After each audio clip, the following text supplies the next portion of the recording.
Hi, it's Rabbi David Levin. I wanted to share some thoughts with you on anti-Semitism and hate. Preparing for a trip to Europe a couple of years ago, I wondered if it was safe to wear my kippah.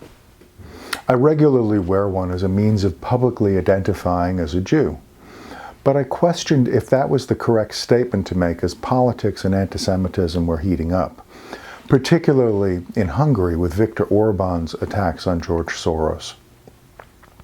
My friend and my teacher encouraged me to wear my kippah, as this was likely the very first time that many people in the places I planned to visit would encounter a Jew face to face.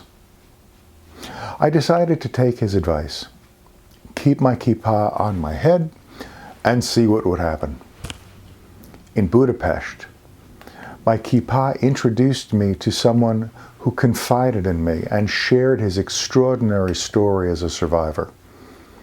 In Germany, my kippah prompted a Good Samaritan to reach over and provide directions to me as I wandered the streets completely lost, looking for the town's one synagogue. I connected with Jews and non-Jews alike, and in each meeting we learned a little bit about each other, sharing who we were and our unique stories. Now, in my travels, anti-Semitism has also confronted me. I have encountered anti-Semitism in Russia, Ukraine, Austria, and Italy. The list goes on. But my experiences with anti-Semitism weren't all in distant lands. They have been here, too, in my home, the United States. And I learned a simple truth, namely, that there are people of goodwill and there are others who just are not. The issue for me was how to handle this reality as a Jew, as an American, and as a human being. When we publicly identify with something, such as by wearing a kippah, it marks us, precisely what we wanted by such an open statement. But this can also make us a target of those who judge us harshly with prejudice and with hate. The desire to be safe and secure often finds itself in tension with the freedoms to declare who we are. Safety and security drove my deliberation about wearing a kippah. And another consideration was if wearing my kippah might actually expose my wife to danger. But ultimately, I chose to take a stand because, despite the potential risks, the opportunity for something good to happen outweighed those risks. Jews, like many others, came to America hoping to escape persecution and oppression, and with the additional hope for prosperity.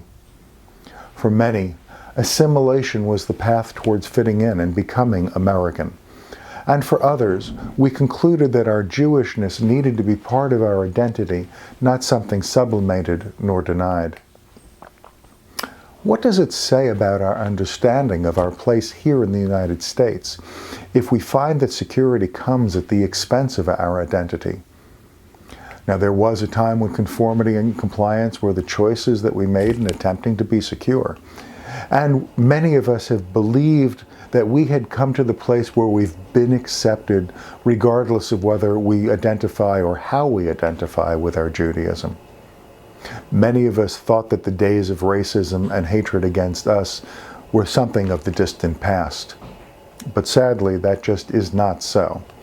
The recent uptick in anti-Semitism and those kinds of acts is both alarming and deeply disturbing. For many Jews, my questions about my personal and my family statement are on their minds too. How we respond at this moment is the challenge that we confront. Many good people will support and defend us, and we need to do likewise for them. All people of goodwill are allies in a struggle against hate in all of its forms, but this requires action to stand up for what we believe in and not to shrink in fear of what might be lurking. We need to embrace bravery and not cowardice.